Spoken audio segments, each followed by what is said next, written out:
우리의 눈물을 보십니다 라고 하는 제목으로 오늘 말씀 듣도록 하겠습니다. 인생을 살아가면서 수많은 문제들을 연속해서 우리는 만나게 됩니다. 그 문제들은 한결같이 우리로 하여금 불안하게 하고 염려하게 하고 또 두려움이라고 하는 그 감정에 사로잡히게 만듭니다. 여러분, 멈추지 않을 것 같은 그 불안의 쳇바퀴를 우리가 어떻게 하면 멈춰 세울 수 있을까요? 예수님은 두려워 떠는 제자들을 향하여서 이렇게 말씀을 하셨습니다. 우리 말씀 한번 크게 같이 읽습니다. 시작. 평안을 너에게 끼치노니 곧 나의 평안을 너에게 주노라. 내가 너에게 주는 것은 세상이 주는 것과 같이 아니하니라. 너희는 마음에 근심하지도 말고 두려워하지도 말아라. 아멘. 어떤 문제가 우리 능력 안에 있다고 한다면 그것은 문제도 아닙니다. 그런데 중요한 것은 우리 능력 밖에서 내가 해결할 수 없는 범위 내에서 문제들이 발생한다는 것입니다. 그 문제는 항상 가지고 오는 것이 있습니다. 두려움을 가지고 오고 염려를 가지고 오고 불안을 내 속에 심어줍니다. 그 모든 것들을 결코 우리의 힘으로는 이길 수가 없다라는 사실이죠. 세상과는 차원이 다른 오직 예수님만이 주실 수 있는 참된 평안을 공급받아야만이 우리는 담대함을 얻어서 그 문제와 싸워 이겨 승리하는 삶을 살게 될 줄로 믿습니다. 바라기는 여러분, 오늘 말씀 듣는 중에 우리 주님이 허락하시는 참된 평안이 저 여러분 10년 가운데 가득히 부어질 수 있기를 주님의 이름으로 축복합니다. 오늘 본문은 너무나 잘 아는 내용입니다. 예수님께서 나인성 과부의 죽은 아들을 살리신다라고 하는 놀라운 기적 이야기가 본문에 기록이 되어져 있습니다. 오늘 말씀을 들으시면서 머릿속으로 혹은 마음속으로 이미지를 그려가면서 한번 들어보실 것을 부탁을 드립니다. 한 여인이 본문에 등장합니다. 그녀는 보통의 여인들처럼 사랑하는 남자를 만나서 복된 가정을 이루었고 얼마 후 태어나는 아들로 인해서 정말 행복한 시절을 보냈던 그런 여인입니다. 그러던 어느 날에 느닷없이 남편이 세상을 떠나고 말았습니다. 요즘 세상과는 달리 당시의 여자가 혼자 된다고 하는 것은 그 앞에 엄청난 시련이 있다는 의미입니다. 극심한 가난이 있고 주체할 수 없는 고독이 그의 삶을 기다리고 있다는 것을 의미합니다. 아마 이 여인은 매일매일 하루도 빠짐없이 울면서 하루하루를 살아갔을 것입니다. 하지만 그녀에게도 여러분 한 가지 희망이 있었습니다. 그게 뭐냐? 무럭무럭 자라고 있는 그 아들이었습니다. 힘든 삶이었지만 그 아들 하나 바라보면서 모진 세월을 견뎌냈고 최선 다해서 아들을 길렀습니다. 그리고 마침내 그 아들이 장성한 청년이 되었습니다. 그 아들을 바라보면서 여인은 얼마나 마음이 든든했는지 모릅니다. 이제 우리 집에도 기대고 살만한 기둥이 생겼구나. 나름대로의 소망도 꿈도 가졌을 것입니다. 근데 어찌된 영문인지 그 아들마저 세상을 떠나고 말았습니다. 이제 겨우 살 소망이 생겼는데 그 소망마저 끊어져 버리고 만 것이죠.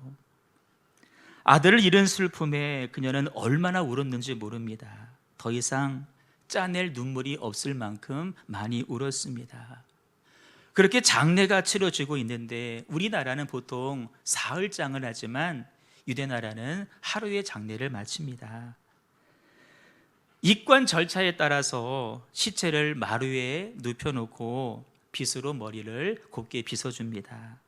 가장 좋은 새 옷을 입혀주고 갈대로 정성껏 만든 관에다가 시체를 누인 다음에 두 손을 가지런히 이렇게 모아줍니다.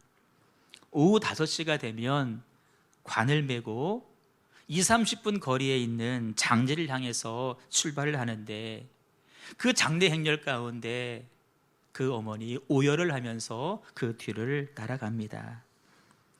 그렇게 청년의 장례 행렬이 성문 밖으로 빠져나갈 무렵에 예수님께서 그 성을 향해서 걸어오고 계셨습니다. 여러분, 이 장면을 한번 잘 그려보십시오. 생명의 주이신 하나님의 아들 예수 그리스도께서 많은 무리들을 이끌고 나인성을 향해서 걸어오고 계십니다. 동시에 죽음의 사신인 사단이 이끄는 죽음의 행렬이 성문 밖으로 빠져가려고 하고 있습니다. 절묘하게 지금 교차하고 있습니다. 이 두 행렬이 마을 입구 성문 앞에서 마주치고 있습니다. 이는 어떤 만남일까? 생명과 죽음의 만남입니다. 그것은 일종의 대결일진데 어떤 대결일까? 생명과 죽음의 대결이라고 말할 수가 있습니다.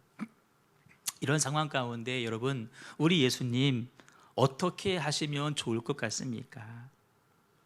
생명의 주인이신 우리 예수님, 죽음을 정복하기 위해 이 땅에 오신 구세주 예수님, 과연 이 순간에 어떻게 하셨을까? 혹 뒷걸음질 치시면서 슬며시 피하셨을까? 아니면 한쪽 곁에 비껴 서셔서 장례 행렬이 지나가기만을 기다리셨을까? 예수님은 우리의 기대를 저버리지 않으십니다. 예수님은 정면 대결을 선택하십니다. 예수님의 시선은 슬피 울며 제대로 걸음도 걷지 못하는 이 청년의 어머니 나인성 과부에게 시선이 머무셨습니다. 그 자리에 많은 사람들이 있었지만 예수님은 오직 한 사람, 울고 있는 과부 한 사람을 주목하고 계셨습니다. 여러분, 예수님이 세상에 계실 때 가장 먼저 주목하셨던 사람은 이 땅에서 슬픔을 당하는 사람들이었습니다. 세상에서 고통을 당하는 사람들이었고, 세상에서 버림받고 실패하고 병든 자들, 우리 주님께서 주목하셨습니다. 복음서를 살펴보면 예수님께서 주목하여 보셨다라는 표현이 40번 정도 나오는데, 그 대상은 한결같이 인생의 무거운 짐을 지고 고통당하는 사람들이었습니다. 우리 예수님 늘 그러하셨듯이 본문 가운데 슬피 울고 있는 이 여인을 먼저 바라보셨습니다. 그리고 그녀를 긍휼히 불쌍히 여겨 주십니다. 여러분, 우리가 믿는 예수님은 인생의 고통을 안고 씨름하는 자에게 민감하신 분이십니다. 왜 그럴까?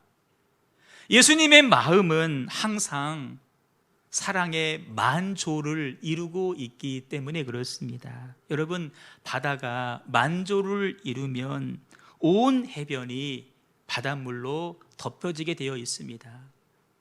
만조를 이루어서 바닷물이 밀려오는데 어느 부분은 덮이고 어느 부분은 안 덮이는, 그렇지 않습니다. 온 해변은 다 바다로 덮이게 되어 있습니다.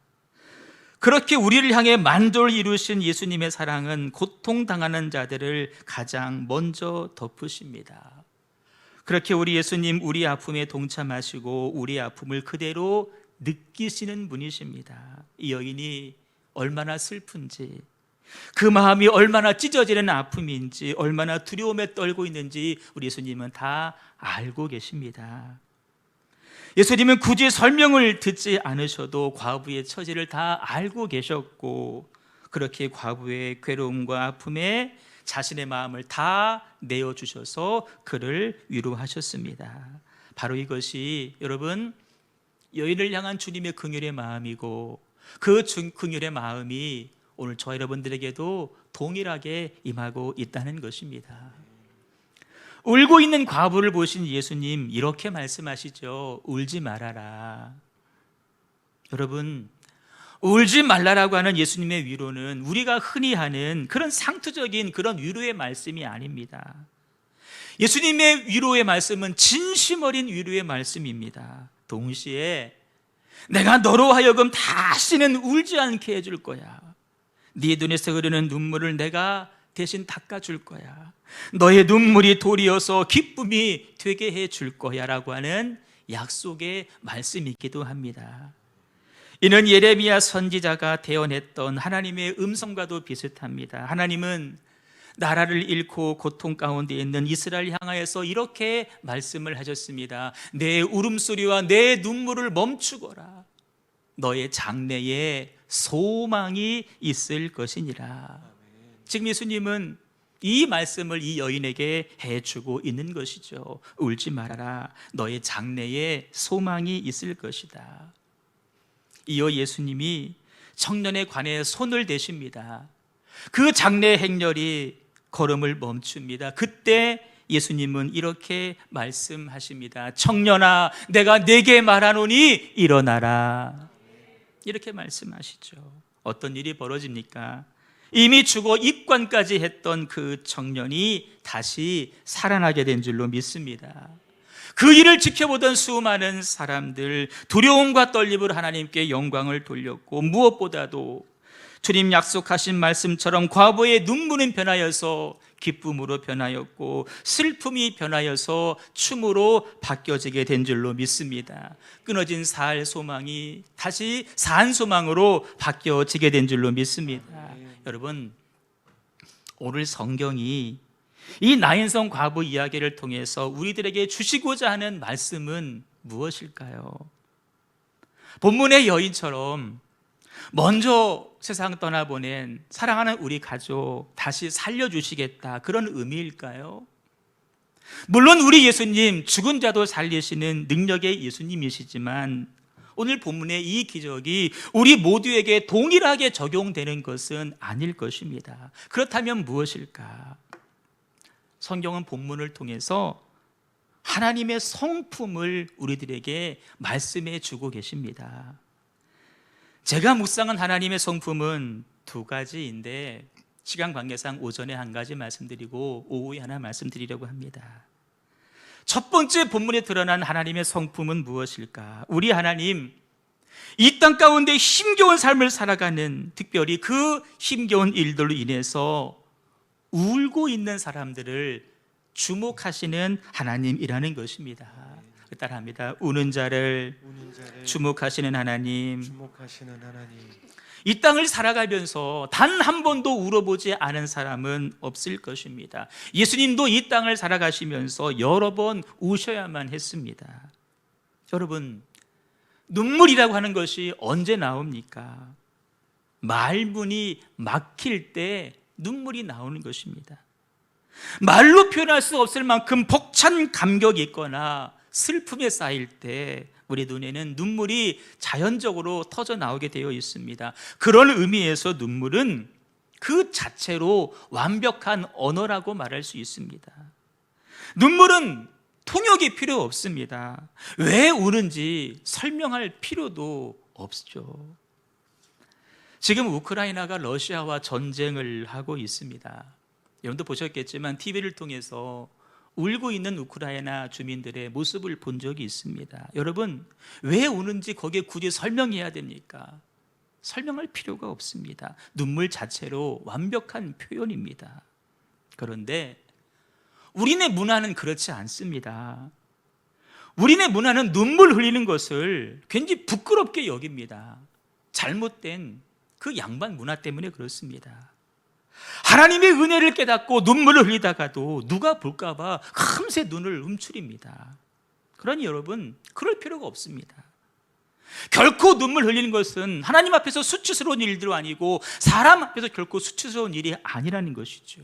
도리어 여러분, 슬퍼도 슬퍼하지 않는 척하는 것, 힘들어도 힘들지 않은 척하는 것이 가식이고 여러분 위선 아니겠습니까? 우리 삶 가운데 여러분 울어야 될 일들이 얼마나 많이 있습니까? 우리 믿음의 선배들 아무리 고달픈 삶의 연속이어도 결코 신앙생활만큼은 포기하지 않으셨는데 여러분 그들의 신앙생활 모습을 한번 보시면 다른 거 없습니다. 그저 교회 와서 우는 게 전부입니다. 뭐 우리처럼 뭐 성경 공부하고 뭐 친교하고 뭐 교제하고 뭐 찬양단하고 여러분 그런 거 하지 않았습니다. 저희 어머니만 보더라도 늘 하시는 일이 뭐였냐? 교회 와서 우시는 겁니다. 기도하면서 우시고 찬송하면서 우시고, 그것도 모자라서 집에 와서 기도하시면 또 우시고 찬송하며 우시고, 그게 신앙생활의 전부였어요. 저는 그걸 보면서 자랐습니다. 여러분, 그 슬픔과 한을 주님께 가지고 와서 눈물로 풀어놓는 것이 우리 믿음의 선배들의 신앙생활의 거의 절반의 이상의 모습이었죠. 그렇게 주님 앞에 우는 가운데 위로를 받습니다. 우는 가운데 주님의 손길을 체험하고, 그때 주어진 새 힘을 가지고 또 한 주일 삶을 살아가는 것입니다. 우리 주님은 우리의 눈물을 귀하게 여기시는 분이십니다. 오늘 본문처럼 우는 자를 주목하여 바라보시는 하나님이십니다. 우리 가운데 남모르게 우는 분들이 더러 계신 걸 제가 알고 있습니다. 자기 육신 하나 감당하기 벅차지만 자녀들의 일로, 가정의 일로, 직장의 일로, 교회를 품고 성도를 품고 우는 분들이 계십니다. 우리 자녀들 함께 오늘 예배하는데 우리 아이들 가운데에서도 저만의 아픔으로 우는 아이들이 분명히 있을 것입니다. 말은 하지 않지만 부모님들의 모습을 바라보면서 안타까이 우는 아이들도 분명히 있을 것이죠. 여러분 기억하십시오. 여러분들이 울고 있을 때에 주님도 같이 울고 계시다는 사실입니다. 그리고 울고 있는 우리들을 주목하여 바라보신다는 사실입니다. 다윗은 하나님 앞에 이렇게 기도했습니다. 나의 눈물을 주의 병에 담으소서. 왕으로 내정된 다윗입니다. 하지만 10년이 넘는 세월 동안 다윗은 도망자의 삶을 살아야 됐습니다. 그의 삶은 매일매일 울다시피 하는 인생일 수밖에 없었습니다. 숨어서 울고 도망다니면서 울고 매일매일 울어야 됐습니다. 그렇게 다윗은 이렇게 기도할 수밖에 없었습니다. 하나님, 당신의 아들이 지금 울고 있습니다. 하나님, 지금의 현실 제 힘으로는 감당하기 어려워서 눈물밖에 나오지를 않습니다. 그러니 주님, 나의 눈물을 주님의 병에 담으시옵소서. 내 눈물을 기억하시고 눈물 흘릴 수밖에 없는 내 형편을 하나님 살펴주시옵소서. 여러분, 이렇게 기도할 수 있었던 근거가 무엇일까요? 하나님께서 내 형편을 주목하여 보신다라고 하는 믿음이 그 안에 있었기 때문에 다윗은 눈물 흘리면서 그 삶을 포기하지 않고 보낼 수 있었다는 것입니다. 그 기도를 들으신 하나님, 다윗을 주목하신 하나님 어떻게 하십니까? 견딜 힘을 주십니다. 포기치 않게 하십니다. 때를 따라 돕는 은혜를 베풀어 주셨습니다. 결국 다윗을 이스라엘의 주권자로 삼으셨고 통일 왕국을 이루게 해 주신 줄로 믿습니다. 우리들의 자녀가, 여러분들의 자녀가 닭똥 같은 눈물을 흘리고 있을 때 어느 부부가 그 눈물을 외면하겠습니까? 자녀의 눈물에 부모의 마음이 움직이는 것처럼 우리가 울고 있을 때, 자녀인 우리가 울고 있을 때 우리를 주목하시는 주님이 계십니다. 마음이 움직이사 우리 가운데 하나님 역사해 주실 줄로 믿습니다. 히스기야가 죽을 병에 걸렸습니다. 너 더 이상 살지 못한다라는 그 사형 선고를 듣고 벽을 바라보면서 하나님 앞에 대성통곡할 때 하나님은 이렇게 말씀하십니다. 우리 같이 읽습니다. 시작. 너는 가서 히스기야에게 이르기를 내가 내 기도를 들었고 내 눈물을 보았노라. 내가 내 수 안에 15년을 더하고. 아멘. 내가 너의 기도를 들었고 내가 내 눈물을 봤다라고 말씀하시면서 이제 곧 죽을 거라고 하는 그 히스기야 왕에게 15년의 삶을 연장해 주시는 놀라운 기적이 일어나게 된 줄로 믿습니다. 하나님은 우리의 눈물을 눈여겨보고 계신 줄로 믿습니다. 그런 의미에서 우리의 눈물은, 여러분의 눈물은 능력이 있습니다. 눈물의 기도는 하나님의 마음과 보좌를 움직이는 힘이 되는 줄로 믿습니다. 말씀을 정리합니다. 인류가 되려거든 삼류가 되라라고 하는 말씀이 있습니다. 제가 어디 길을 가다가 어느 교회에 적혀있는 글귀를 제가 10년 전에 보고 적어놨던 메모인데, 인류 인생이 되려거든 삼류 세 가지를 흘려보내라는 것입니다. 첫 번째는 노력의 땀을 흘려보내라. 노력하지 않고 인류가 될 수 없다는 것이죠. 또 한 가지는 사명과 충성의 피를 흘려보내라는 것입니다. 하나님을 향하여서 주어진 사명과 충성과 헌신과 순종의 피를 흘려보내라. 마지막 한 가지는 기도의 눈물입니다. 내가 헌신의 땀을 흘리고 헌신의 피를 흘리고 노력의 땀을 흘릴 수 있고 만드는 그 근본적인 힘은 어디서 올까? 눈물 흘리며 기도할 때 노력의 땀도 흘릴 수 있고 헌신과 순종의 피도 흘릴 수 있다는 것입니다. 하나님은 절대로 눈물이 눈물로 끝나지 않게 하십니다. 반드시 그 눈물을 자양분 삼으셔서 꽃이 피고 열매 맺는 인생으로 만들어 가실 줄로 믿습니다. 이 땅을 살아가면서 눈물 없이는 살 수 없는 분들 많이 계시죠. 그 눈물 사람들 앞에 가서 흘리지 마시고 하나님 앞에 가지고 와서 울며 통곡하며 형편과 처지를 아랠 때 우리 하나님 주목하시고 위로하시고 그 삶을, 그 상황을 변하여서 도리어 기쁨의 눈물을 흘리게 하는 놀라운 삶으로 바꾸어 주실 줄로 믿습니다. 그 은혜가 우리 모두에게 임하기를 주님의 이름으로 축원합니다. 오늘 아까 했던 찬양입니다.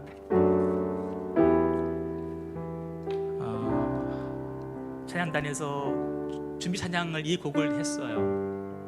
저는 몰랐어요. 마치 제 설교 내용을 이미 알고 있던 것처럼 이 찬양을 선곡했었는데 정말 우리의 눈물이 자양분되어서 거기에 꽃이 피고 열매가 맺고 생명이 살아나고 웃음이 넘쳐날 수 있는, 우리 다 아시는 것처럼 저 우크라이나의 땅에도 저 산불로 신음하는 곳에도 갈등이 있고 다툼이 있는 곳에도 하나님 그런 회복의 역사가 다시 일어나기를 소망합니다. 우리 삶에도 우리 가정에도 우리 자녀들 가운데도 그 은혜가 있기를 원합니다. 우리 마음의 소원을 담아서 우리 찬양 올려드리겠습니다.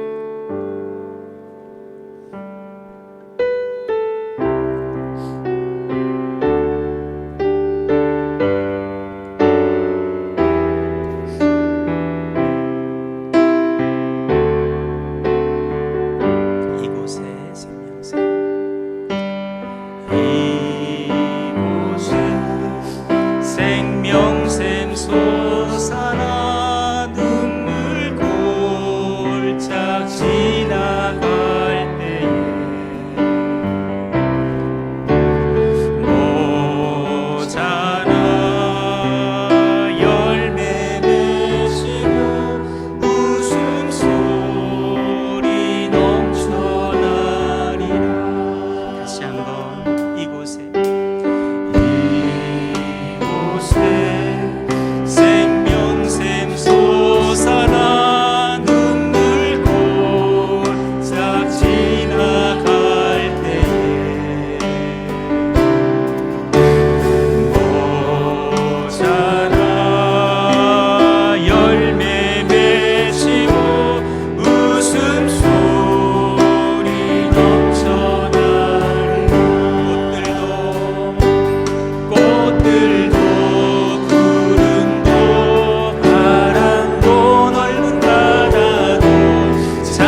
예수님도 이 땅을 살아가시면서 우셔야 될 일들이 많이 있었는데 예수님 우셨어요.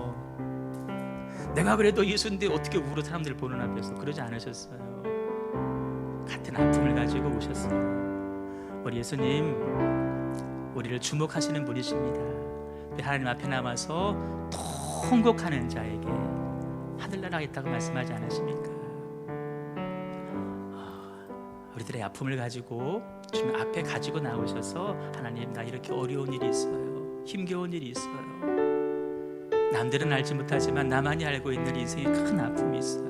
하나님 나를 주목하시고 나를 위로하시고 나에게 이겨낼 수 있는 새 힘을 허락해 주시옵시고 하나님의 권능으로 그 모든 삶의 아픔들까지도 깨끗하게 해결해 주셔서 내 삶에 이제는 슬픔의 눈물이 아니라 감사와 감격과 기쁨의 눈물로 충만하게 하여 주시옵소서. 그 은혜가 우리 가정 안에 있고 우리 교회 안에 있고 우리 직장 안에 있고 저 어려움 가운데 있는 저 우크라이나에 나와 산불 가운데 힘들어하는 저들 가운데 하나님 크신 위로로 채워지게 하여 주시옵소서. 우리 합심하여 통성으로 같이 애절하게 기도하도록 하겠습니다.